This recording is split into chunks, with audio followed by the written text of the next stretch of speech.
दोस्तों, क्या आपको पता है कि पावर पॉइंट के रिव्यू टैब में ऐसे टूल्स हैं जो आपके प्रेजेंटेशन को एरर फ्री और प्रोफेशनल बनाने में काम आते हैं। जी हाँ, लेकिन मैक्सिमम लोग इग्नोर कर देते हैं इन्हें। अब देखिए, इग्नोर क्यों करते हैं, इसका एक रीज़न है कि रिव्यू टैब का यूज ज़रूरी क्यों है। सबसे पहली बात तो ये हमारा सबसे पहला क्वेश्चन कि रिव्यू टैब का यूज क्यों ज़रूरी है। तो इसके रीज़न मैं आपको बताता हूँ कि प्रेजेंटेशन को रिव्यू करना एक प्रोफेशनल टच देता है। जी हाँ, और दूसरा रीज़न ये है कि ये टैब स्पेलिंग, ग्रामर और कमेंट्स जैसे फीचर्स के थ्रू मिस्टेक को सुधारने और फीडबैक कलेक्ट करने में बहुत हेल्प करता है। ठीक है, और इस वीडियो में हम रिव्यू टैब के हर ऑप्शन को समझेंगे जो आपके प्रेजेंटेशन वर्कफ्लो को सिंप्लीफाई करेगा। तो दोस्तों, वीडियो के एंड तक आपको एक ऐसा सीक्रेट मिलेगा जो आपकी प्रेजेंटेशन रिव्यूइंग को नेक्स्ट लेवल पर ले जाएगा। तो दोस्तों, वीडियो में अंत तक बने रहें, बहुत ही मज़ेदार ये सेशन होने वाला है। ये रिव्यू टैब का जितने भी ऑप्शन आप देख रहे हैं, इन सभी ऑप्शन को आप MS वर्ड में भी यूज करते आए हैं, एक्सेल में भी यूज करते आए हैं और यहाँ पे आप प्रेजेंटेशन में भी इसको यूज करेंगे। तीनों जगह पे ये ऑप्शन दिए गए हैं और तीनों का अपना एक अलग महत्व होता है। और देखिए यहाँ पे हम इसको कैसे यूज करेंगे, तो वीडियो में आप अंत तक बने रहें। चलिए शुरू करते हैं। तो यहाँ पे आप जैसा कि देख पा रहे हैं, रिव्यू टैब का जो हमारा पहला ग्रुप है प्रूफिंग का ग्रुप। तो प्रूफिंग ग्रुप के अंतर्गत हम स्पेलिंग, रिसर्च, थीसरस, ट्रांसलेट और लैंग्वेजेस, ये हम 5 ऑप्शन के बारे में जानेंगे जो कि प्रूफिंग ग्रुप के अंतर्गत है। और इसके बाद फिर हमारे पास है कमेंट का सेक्शन और फिर जो मोस्ट इम्पोर्टेंट यहाँ पे है प्रोटेक्ट का है, जो प्रोटेक्ट प्रेजेंटेशन का है। बहुत ही कमाल का फीचर है दोस्तों। हो सकता है आप में से बहुत सारे लोगों को इसके बारे में पता हो, लेकिन फिर भी आप एक बार वीडियो देखिए, आपको कुछ ना कुछ नई चीज़ें ज़रूर सीखने को मिलेगी। ठीक है, तो चलिए अब यहाँ पे हम शुरू करते हैं। हमारा जो पहला ऑप्शन है स्पेलिंग का। स्पेलिंग का मतलब होता है कि हमने अपने स्लाइड में ऐसा कोई भी टेक्स्ट टाइप किया है या कोई भी वर्ड टाइप किया है कि हम ये चेक करना चाहते हैं कि वो वर्ड सही है या गलत।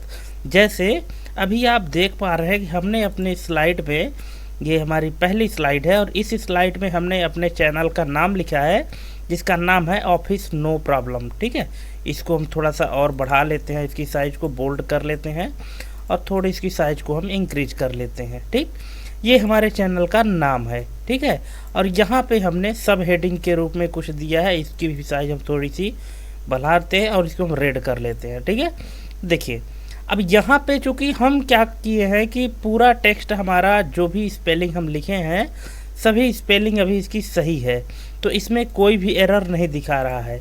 अच्छा, हम ये पहचानेंगे कैसे कि किसमें एरर है?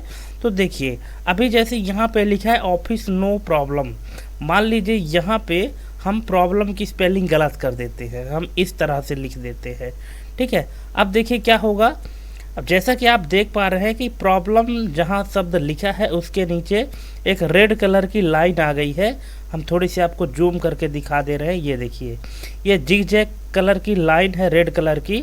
और इसका मतलब ये होता है कि ये जो शब्द आपने लिखा है, इस शब्द में कुछ ना कुछ गड़बड़ी है, ये स्पेलिंग इसकी सही नहीं है।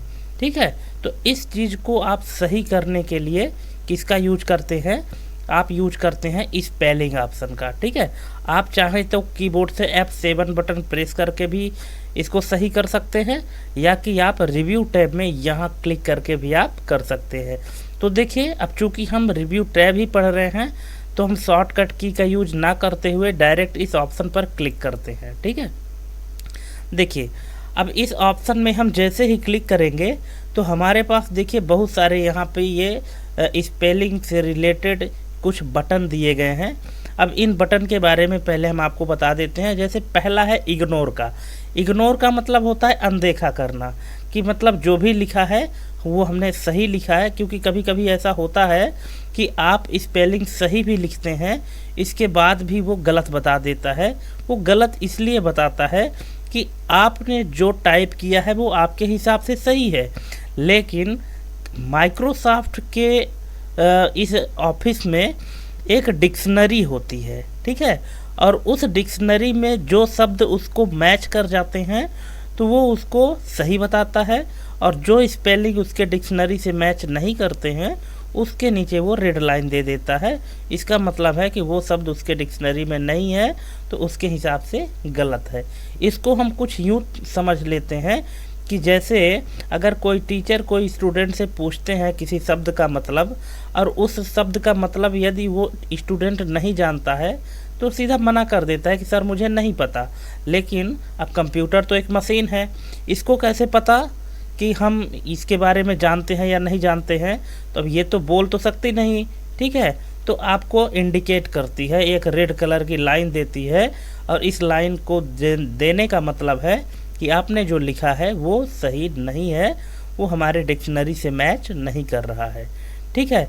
तो अब ये जो शब्द है, तो इस शब्द को या तो आप यहाँ से क्या कर सकते हैं, यहाँ से या तो आप इसको इग्नोर कर सकते हैं कि हमारा जो लिखा है हम सही है, और यदि आप इसको इग्नोर नहीं करेंगे तो इसको करेक्ट करने के लिए भी ऑप्शन आता है, ठीक है। देखिए यहाँ पे हम इसको सेलेक्ट किए, यहाँ स्पेलिंग में गए, अब यहाँ पे देखिए अगर हम चेंज करना चाहें इससे रिलेटेड जो शब्द उसके पास मिलता जुलता है डिक्शनरी में, तो ये इसने दिया है कि प्रॉब्लम की स्पेलिंग सही ये है। अगर आप इसको चेंज करना चाहते हैं तो एक क्लिक में यहाँ क्लिक करिए और चेंज हो जाएगा। इसी तरह से अगर मान लीजिए कि यहाँ पे और बहुत सारे अगर ऑप्शन ऐसे होते जो कि गलत होते, तो सभी को हम यहाँ पे चेंज ऑल में क्लिक करते तो सभी एक साथ चेंज हो जाते। इग्नोर ऑल करेंगे तो इग्नोर ऑल हो जाएगा, ये लाइन हट जाएगी, ठीक है। और दूसरी चीज़ यहाँ पे जैसे लिखा है ऐड का मतलब होता है कि अगर आप उस शब्द को डिक्शनरी में इसके ऐड करना चाहते हैं ताकि जब भी आप नेक्स्ट टाइम वो शब्द लिखें तो एरर ना दे, तो उसको आप ऐड कर दीजिए, फिर आप जब भी लिखेंगे तो वो उसको एरर नहीं बताएगा।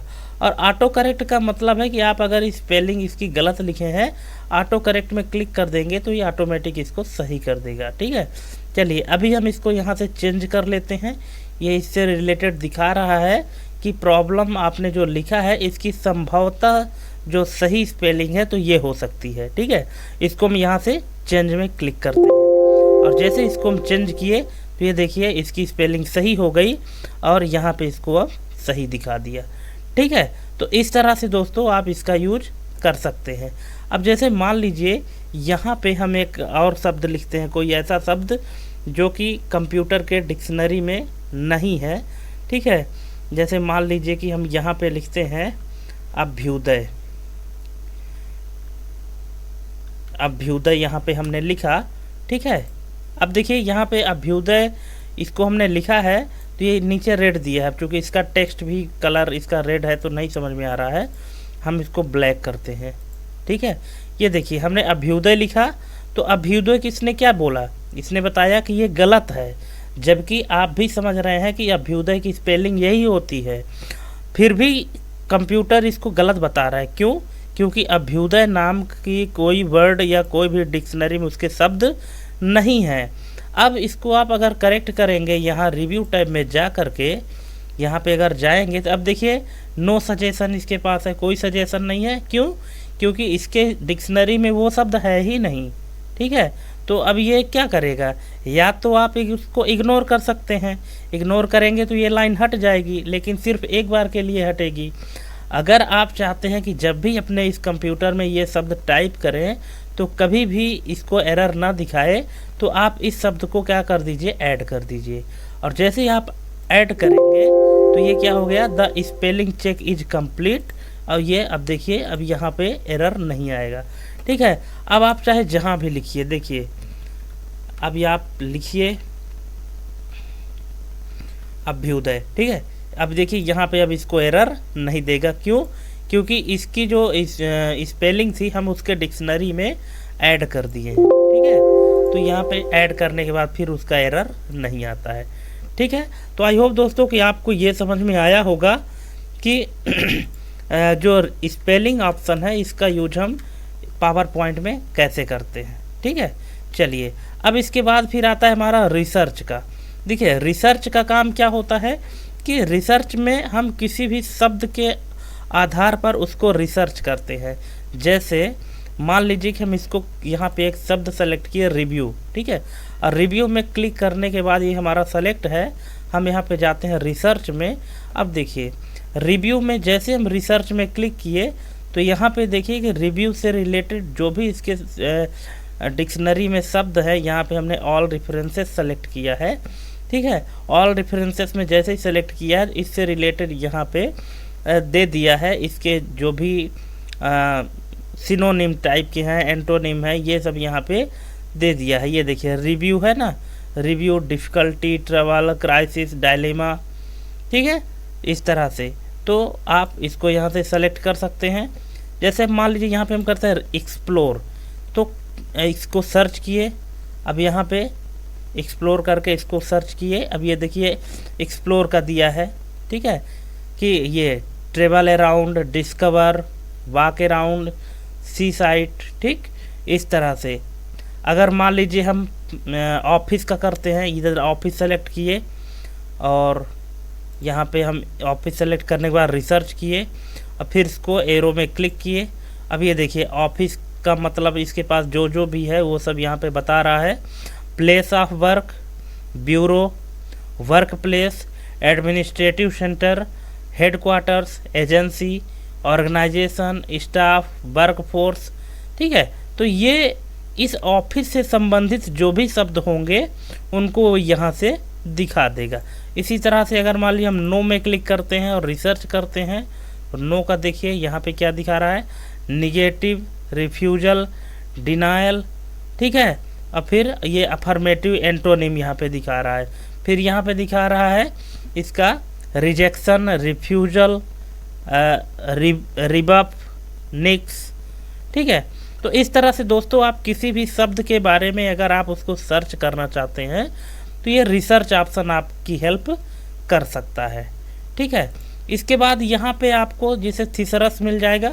थिसरस में भी वही ऑप्शन आता है, जैसे आप किसी भी शब्द का सिनोनिम निकालना चाहिए। इसमें क्या है कि जब आप रिसर्च करेंगे या थिसरस करेंगे तो आपके पास खुलेगा रिसर्च का ही पेन खुलेगा। ये देखिए राइट साइड में खुल रहा है ना, यहाँ पे देखिए एक्सप्लोर में क्लिक किए, इसको आप क्लिक करेंगे जब तो ये देखिए इसी का ही पैनल खुलेगा, ठीक है। बस इसमें क्या है कि इसका एंटोनिम खुल जाएगा। और रिसर्च में क्या होता है कि उससे संबंधित, जैसे यहाँ पे क्या हुआ है कि हम जब थिसरस में क्लिक किए हैं तो यहाँ पे ये स्पेसिफिक उस लैंग्वेज के हिसाब से, जैसे थिसरस ये इंग्लिश यूनाइटेड स्टेट के हिसाब से इसको सर्च किया है।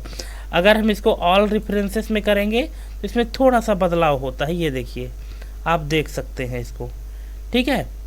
तो ये अंतर होता है आपका थिसरस और रिसर्च में, ठीक है। चलिए अब इसके बाद हम बात करते हैं यहाँ पे ट्रांसलेट करने का। तो ट्रांसलेट के लिए क्या है दोस्तों कि जैसे आप कोई भी यहाँ पे, जैसे ये हम पैराग्राफ, ये एक पैराग्राफ है, इसको हम सेलेक्ट किए और इसको गए हम ट्रांसलेट में। अब ट्रांसलेट में जाने के बाद फिर से यहाँ पे देखिए आप देख रहे होंगे कि रिसर्च का ही पैनल ओपन होता है, लेकिन यहाँ पे जो आपको ऑप्शन दिया है, ठीक है, कि क्या करना है, ऑल रेफरेंसेस या ट्रांसलेट करना है, तो हम बोले यहाँ पे हमको ट्रांसलेट करना है, ठीक है। अब ट्रांसलेट करने के बाद यहाँ पे देखिए फ्रॉम जो लैंग्वेज है, किस लैंग्वेज में लिखी गई है ये लैंग्वेज है, और फ्रेंच में ये यहाँ पे टू फ्रेंच लैंग्वेज है। दोस्तों हमने अपने कंप्यूटर में और लैंग्वेज सेट नहीं किया है, इसीलिए वो लैंग्वेज यहाँ पे नहीं आ रहा है। आपके कंप्यूटर में इस तरह से जब आप क्लिक करेंगे तो आपके कंप्यूटर में यहाँ पे और लैंग्वेज से शो हो जाएंगे, तो वहाँ पे फिर आप उसको सेट कर सकते हैं। बाकी यहाँ पे जब आप लैंग्वेज में जाएंगे ना तो इस तरह से आपको यहाँ पे देखने को मिल जाएगी। ये देखिए इतनी सारी लैंग्वेजेस हैं, हम सभी लैंग्वेजेस को यहाँ पे सेट नहीं किए हैं, इसलिए यहाँ पे इसका ट्रांसलेट नहीं आ रहा है। देखिए नो रिजल्ट वेयर फाउंड दिखा रहा है ना, इसलिए यहाँ पे ये नहीं आ रहा है। बाकी आपके कंप्यूटर में जब आप सेट करेंगे तब आ जाएगा। और हाँ, एक चीज़ आपको हम बताना चाहेंगे कि ये जो रिसर्च, थीसरस, ट्रांसलेट और ये जो लैंग्वेज का ऑप्शन है, ये ऑप्शन आपके कंप्यूटर में तभी काम करेंगे जब आपके कंप्यूटर में इंटरनेट का कनेक्शन रहेगा, तभी ये काम करेंगे, अदरवाइज ये काम नहीं करेंगे। ठीक है ना। चलिए, आई होप कि आपको ये प्रूफिंग टैब समझ में आ गया होगा। अब हम चलते हैं यहाँ पे कमेंट के ऑप्शन पे। ठीक है, अब कमेंट वाले ऑप्शन में देखिए, कमेंट की आवश्यकता हमको कब पड़ती है। सबसे पहले तो ये समझिए, जैसे हम ये एक प्रेजेंटेशन बनाए हैं, हमारे पास ये एक स्लाइड है, ठीक है, और हम एक टीम वर्क में, एक टीम के रूप में काम कर रहे हैं। हम 5 लोग या 10 लोग मिलकर एक टीम में काम कर रहे हैं। ठीक है, अब हमको करना क्या है कि हम ये जो हेडलाइन बनाए हैं, टाइटल स्लाइड बनाए हैं, तो हम अपने टीम में इस स्लाइड को भेजते हैं और उनसे फीडबैक लेते हैं कि हम इसमें ये टाइटल रखना चाहते हैं, ऑफिस नो प्रॉब्लम, और इसका सब टाइटल हम रख रहे हैं एक्सप्लोर रिव्यू टैब हियर। ठीक है, अब आप लोग अपने विचार दीजिए कि इसमें क्या क्या बदलाव करना चाहिए, क्या इसमें कोई चीज़ चेंजेस करने लायक है या नहीं है। अगर क्या है तो उसको आप बता दीजिए। तो वो क्या करेंगे, कमेंट करेंगे। जैसे आप सोशल मीडिया में कमेंट करते हैं ना, जैसे कोई फ़ोटो है, अपनी प्रतिक्रिया देते हैं, उसी तरह से यहाँ पर भी वो कमेंट कर सकते हैं। ठीक है, जैसे मान लीजिए कोई यूजर लिखा कि जो ऑफिस नो प्रॉब्लम आप लिखे हैं, ये इसकी फॉन्ट स्टाइल चेंज होनी चाहिए। तो क्या किया, जैसे यहाँ पे जैसे मान लीजिए कि ये ऑफिस है, इसमें सेलेक्ट किए इसको, यहाँ पे गए न्यू कमेंट में। अब यहाँ पे जो वो कमेंट करेगा, जिस डेट को करेगा, तो यहाँ पे दिख जाएगा। ठीक है, अब यहाँ पे जैसे वो कमेंट में लिखता है प्लीज चेंज फॉन्ट स्टाइल। ठीक है, बस इतना लिखा, बाहर क्लिक कर दिए। अब ये देखिए, यहाँ पे ये A1 लिख के आ गया है ना। अब यहाँ पे जब आप अपना माउस पॉइंटर ले जाएंगे तो यहाँ पे ये दिखा देगा कि जो इसने कमेंट किया है उसने क्या बताया है कि प्लीज़ चेंज फॉन्ट स्टाइल। अब ये नहीं बताया कि कौन सी फॉन्ट स्टाइल रखनी है, पर इतना ज़रूर बताया है कि आपने अभी जो फॉन्ट स्टाइल रखा है वो सही नहीं है, इसका फॉन्ट स्टाइल आप चेंज करिए। ठीक है, दूसरा हम यहाँ पे लेते हैं, जैसे मान लीजिए कि हम यहाँ पे इसको लेते हैं, ये पूरे स्टेटमेंट को ही लेते हैं और फिर से जाते हैं न्यू कमेंट पे। ठीक है, अब यहाँ पे जाते हैं, यहाँ पे लिखते हैं चेंज कलर। ठीक है, चेंज कलर है, चेंज टेक्स्ट कलर, तब तो क्लियर होगा। ठीक है, अब देखिए, अब यहाँ पे 2 कमेंट हम लगा दिए। पहला कमेंट है हमारा A1, दूसरा है A2। आप माउस पॉइंटर जब ले जाएंगे तो यहाँ पे दिखा रहा है चेंज टेक्स्ट। यहाँ पे क्या हुआ है, अच्छा, यहाँ पे हमने लिखा था चेंज टेक्स्ट कलर, तो वो नहीं आ रहा है। क्यों नहीं आ रहा है, अब इसको देखिए, एडिट करना है ना, तो अब इसको एडिट करने के लिए इस वाले को हम सेलेक्ट करेंगे ऐसे, और एडिट कमेंट में चले जाएंगे। अब देखिए, यहाँ पे लिखा ही नहीं था चेंज टेक्स्ट, अब इसको करेंगे कलर। ठीक है, ये देखिए, बाहर क्लिक कर देंगे। अब आप जो ऑन माउस ओवर करेंगे तो यहाँ पे दिख रहा है कि चेंज टेक्स्ट कलर। तो यहाँ पे दोस्तों एडिट कमेंट का मतलब है, अभी हमने आपको बताया कि किसी अगर कमेंट में आपको एडिट करना है तो आप एडिट कर सकते हैं। ठीक है, यहाँ पे प्रीवियस और नेक्स्ट का है, जैसे अभी हम इस वाले में है, प्रीवियस करेंगे तो ये देखिए पीछे वाले में आ गए, नेक्स्ट करेंगे तो आगे वाले में चले गए। इसी तरह से मान लीजिए कि हम इसको सेलेक्ट किए और फिर से न्यू कमेंट किए, इसको हम लिख दिए राइट ऑल कैपिटल लेटर। ठीक है, इतना कर दिए। अब देखिए 3 कमेंट लग गए हैं, A1, A2 और A3। ठीक है, अभी मान लीजिए कि हम इसमें हैं, इस वाले कमेंट में है, नेक्स्ट में गए तो दूसरा हमारा ये है, फिर नेक्स्ट में गए, तीसरा हमारा ये वाला है। ठीक, तो इस तरह से आप यहाँ पे दोस्तों कमेंट का यूज कर सकते हैं।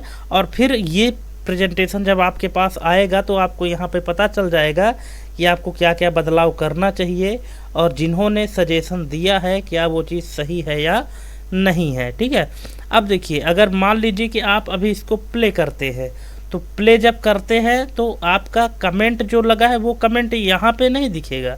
ठीक है, लेकिन जब आपका ये प्रेजेंटेशन एडिटिंग मोड पे होगा तो जितने भी आपके प्रेजेंटेशन में आपके स्लाइड में कमेंट ऐड किए गए हैं वो सभी कमेंट शो होंगे। ठीक है, यहाँ A1 A2 A3 A4 ऐसे बढ़ता जाएगा। अगर मान लीजिए आप चाहते हैं कि आपके एडिटिंग मोड पर भी ये शो ना हो तो यहाँ पे शो मार्कअप में क्लिक कर दीजिए। तो ये अभी एक्टिव था ना, अब डीएक्टिव हो गया है, अब वो नहीं दिख रहा है। ठीक है, फिर से शो करना चाहते हैं तो शो में क्लिक कर दीजिए, शो हो जाएगा। ठीक, तो ये काम होता है दोस्तों शो मार्कअप का। ठीक, अब इसके बाद मान लीजिए अगर इसको आपको डिलीट करना है किसी कमेंट को, जैसे मान लीजिए हम यहाँ पे ये पहले नंबर को डिलीट कर देना चाहते हैं, तो यहाँ पे इसको सेलेक्ट करिए और यहाँ पे जाइए डिलीट। ठीक है, अब यहाँ पे देख लीजिए डिलीट में क्या क्या ऑप्शन आ रहा है। पहला है डिलीट का, दूसरा है delete all markup on the current slide, delete all markup in this presentation. ठीक है, यहाँ पे 3 ऑप्शन दिए गए हैं। अगर आप सिर्फ डिलीट करते हैं तो आप जिस कमेंट को सेलेक्ट किए हैं वही बस डिलीट होगा। अगर आप delete all markup on this current slide, अगर इस करेंट स्लाइड में जितने मार्कअप हैं उन सब में अगर आप हटाना चाहते हैं एक क्लिक में तो इसमें से हटेगा। और अगर मान लीजिए कि आपके स्लाइड में और पेज होते, जैसे मान लीजिए यहाँ पे हम एक और स्लाइड ऐड कर लेते हैं और यहाँ पे हम लिख लेते हैं हेलो हेलो और यहाँ पे लिखते हैं हाउ आर यू। ठीक है, ये अब ये 2 स्लाइड हो गई। अब यहाँ पर भी मान लीजिए कि हम एक कमेंट ऐड कर लेते हैं और यहाँ पे हम लिख देते हैं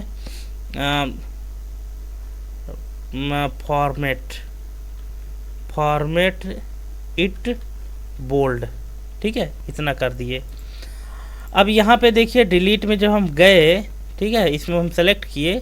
अब देखिए यहाँ पे अगर हम डिलीट करते हैं तो सिर्फ एक ही डिलीट हुआ, A1 हमारा डिलीट हुआ, A2 A3 रह गया है। अब लेकिन अगर हम मान लीजिए A2 में क्लिक करते हैं और फिर जाते हैं delete all markup on the current slide, तो इसमें जब करेंगे तो इस स्लाइड में जितने भी हमारे कमेंट ऐड है वो सभी डिलीट हो जाएंगे। अगर आप delete all markup in this presentation में करेंगे तो हमारे जितने भी स्लाइड में हम यहाँ पे कमेंट ऐड किए हैं वो सभी एक क्लिक में डिलीट हो जाएंगे। देखिए कैसे, यहाँ पे हम जाएंगे क्लिक और delete all markup in this presentation.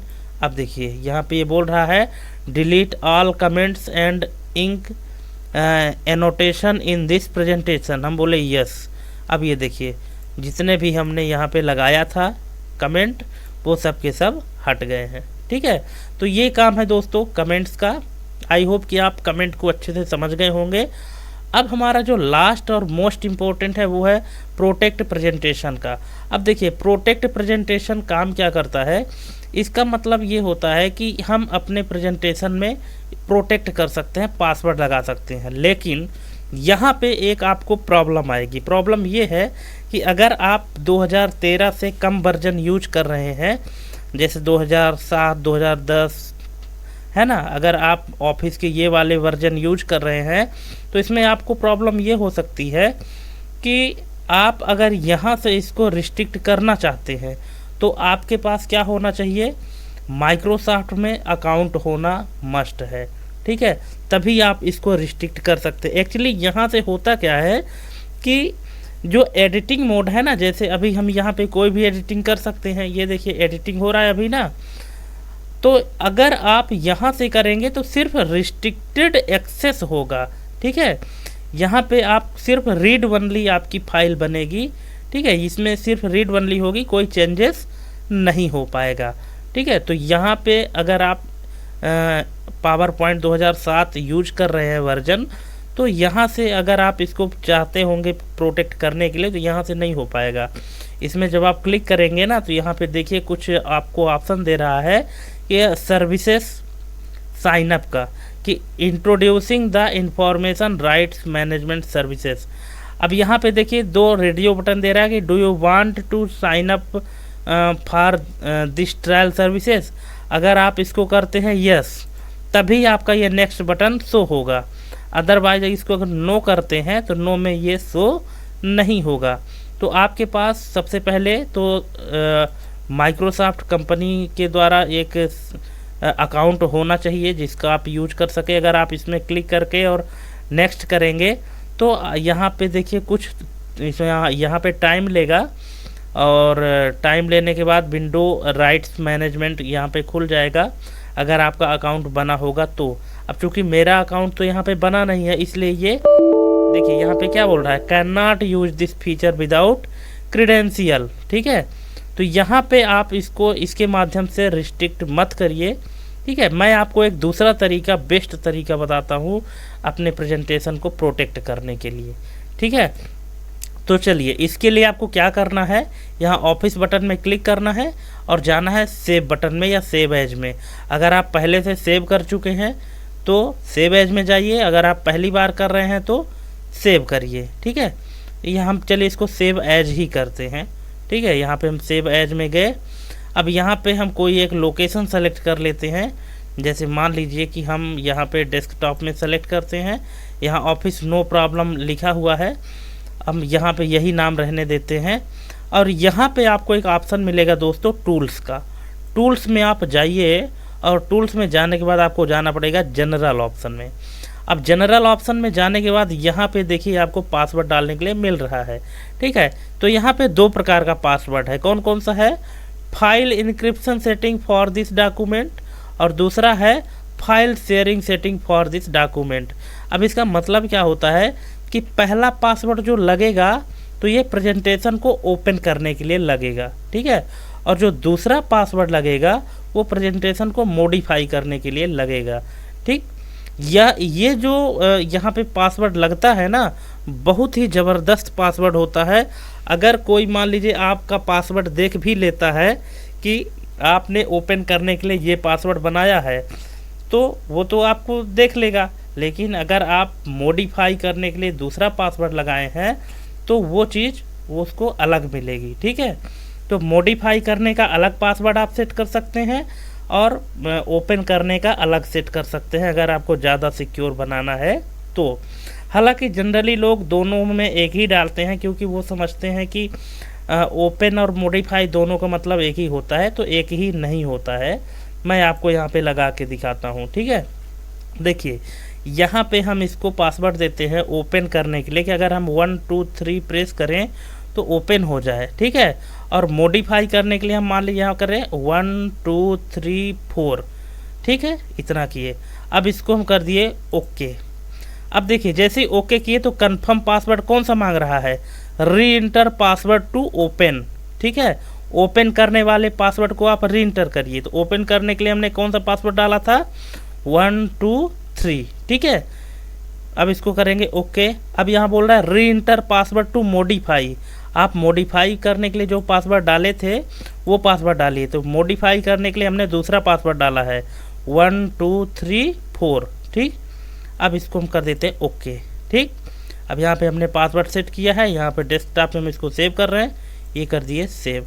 ठीक है, अब ये ऑफिस नो प्रॉब्लम के नाम से सेव हो गया है। ठीक, अब इसको हम करते हैं यहाँ से क्लोज। ठीक है, चलिए इसको भी हम क्लोज कर देते हैं। अब यहाँ पे देखिए ये हमारे पास ये फाइल बन चुकी है ऑफिस नो प्रॉब्लम के नाम से। हम इसको यहाँ पे डबल क्लिक करते हैं। ठीक है, अब देखिए जैसे डबल क्लिक किए तो यहाँ पे क्या मांग रहा है हमसे, enter password to open file office no problem. इस फाइल का नाम है ऑफिस नो प्रॉब्लम। अब इस फाइल को ओपन करने के लिए आप पासवर्ड डालिए। तो हम डाल रहे हैं 1 2 3, और जैसे इसको ओके करेंगे तो अब देखिए अब हमारे पास ये ऑप्शन मांग रहा है काहे का, कि office no problem is reserved by the Acer. ये हमारे यूजर का नाम है, कंप्यूटर यूजर का नाम। इंटर पासवर्ड टू मॉडिफाई और ओपन रीड ओनली। अब यदि अगर आप इस प्रेजेंटेशन में जो भी कंटेंट हैं यदि उसको आप एडिट करना चाहते हैं तब फिर आप यहाँ पे एडिट वाला पासवर्ड डालिए, मॉडिफाई वाला। और अगर आप नहीं डालना चाहते हैं, सिर्फ रीड ओनली करना चाहते हैं, तो इस रीड ओनली में क्लिक कर दीजिए। देखिए अभी हम पासवर्ड नहीं डाल रहे हैं, सिर्फ रीड ओनली कर रहे हैं। तो ये देखिए हमारे पास प्रेजेंटेशन ओपन हो गया है। हम इसको यहाँ पे रन भी कर सकते हैं। ठीक है, ये देखिए रन हो रहा है बाकायदा। ठीक है, यहाँ पे आप कुछ लिखिएगा तो लिखाएगा नहीं। ठीक है, क्यों, क्योंकि देखिए हम लिखने की कोशिश कर रहे हैं पर नहीं लिखा रहा है, देखिए नहीं लिखा रहा है ना। यहाँ पे आप न्यू स्लाइड करिएगा, न्यू स्लाइड भी इंसर्ट नहीं हो रही है, ठीक है। देखिए यहाँ पे हम न्यू स्लाइड में गए, क्लिक किए, कोई भी स्लाइड इंसर्ट नहीं हो रही है ना। क्यों? क्योंकि अभी आपका ये जो प्रेजेंटेशन है, आप यहाँ ऊपर टाइटल बार में भी देख सकते हैं कि office no problem read only mode पे खुला हुआ है, ठीक। अगर आप इसको क्या करना चाहते हैं, अगर आप इसको मान लीजिए कि इसको अगर मॉडिफाई करना चाहते हैं तो आपको मॉडिफाई वाला पासवर्ड डालना पड़ेगा। अभी आप देख सकते हैं कि रीड ओनली में खुला हुआ है, तो यहाँ पे ना तो इसमें कोई फॉन्ट की चेंजेस के लिए सब ये हाइड दिख रहे हैं ना आपको, ये हाइड है, पूरे ऑप्शन हाइड है यहाँ पे, ठीक है। यहाँ पे आप इसमें और कोई भी बदलाव जल्दीबाजी नहीं कर सकते हैं। देखिए आप अगर करेंगे भी तो उसमें वो सेव नहीं होगा। देखिए जैसे इसमें हम क्लिक किए, नहीं हो रहा है, इसमें क्लिक किए, ये देखिए आप ले जाइए उसमें, आप ऑन माउस ओवर करिए और अपने हिसाब से सेट कर दीजिए, पर वो सेट होगा नहीं। जैसे क्लिक करके छोड़ देंगे ना, वो फिर से हट जाएगा। क्यों? क्योंकि आपकी जो फाइल है रीड ओनली मोड पे खुली हुई है। अब अगर मान लीजिए कि इसको आप, अब देखिए यहाँ पे प्रोटेक्ट वाला ऑप्शन भी हाइड है। अब अगर आप चाहते हैं कि इसको हमको एडिट भी करना है तो इसको आप क्लोज करिए और फिर से इसको ओपन करिए। अब यहाँ पे पहले आप पासवर्ड डालिए ओपन करने के लिए 1 2 3, इसको करते हैं ओके। और अब हम यहाँ पे डालते हैं मॉडिफाई वाला पासवर्ड। मॉडिफाई के लिए हमने पासवर्ड बनाया था 1 2 3 4, इसको कर देते हैं ओके, ठीक। अब देखिए, अब आप यहाँ पे क्लिक करके देख सकते हैं, कोई भी बदलाव करिए। जैसे हमको न्यू स्लाइड ऐड करनी है, यहाँ पे न्यू स्लाइड में क्लिक किए, ये देखिए नई स्लाइड आ गई। अब आप यहाँ पे देख सकते हैं ये जितने भी कॉलम ऑप्शन आपके हाइड थे, ये सब ऑप्शन शो हो गए हैं, ठीक है दोस्तों। तो ये है दोस्तों एक मास्टर ट्रिक जो सभी प्रेजेंटेटर को नहीं पता होती है। उनको लगता है ओपन और मॉडिफाई दोनों एक ही चीज़ है, लेकिन मैं आपको बताना चाहूँगा दोस्तों, ओपन एंड मॉडिफाई दोनों सेम नहीं है, बोथ आर डिफरेंट, ठीक है। इसको आपको समझना पड़ेगा बारीकी से, तब जाके आप आगे अच्छे से इसमें काम कर पाएंगे। तो आई होप कि आपको रिव्यू टाइप के सभी ऑप्शन अच्छे से क्लियर हो गए होंगे, और जहां भी दिक्कत हुई होगी तो आप हमसे कमेंट के माध्यम से पूछ सकते हैं, हम आपको भरपूर मदद करने के लिए तैयार हैं, ठीक है। तो आज के लिए बस इतना ही दोस्तों, चलिए मिलते हैं हम अपने अगले वीडियो में एक नई जानकारी के साथ। तब तक के लिए जय हिंद, वंदे मातरम।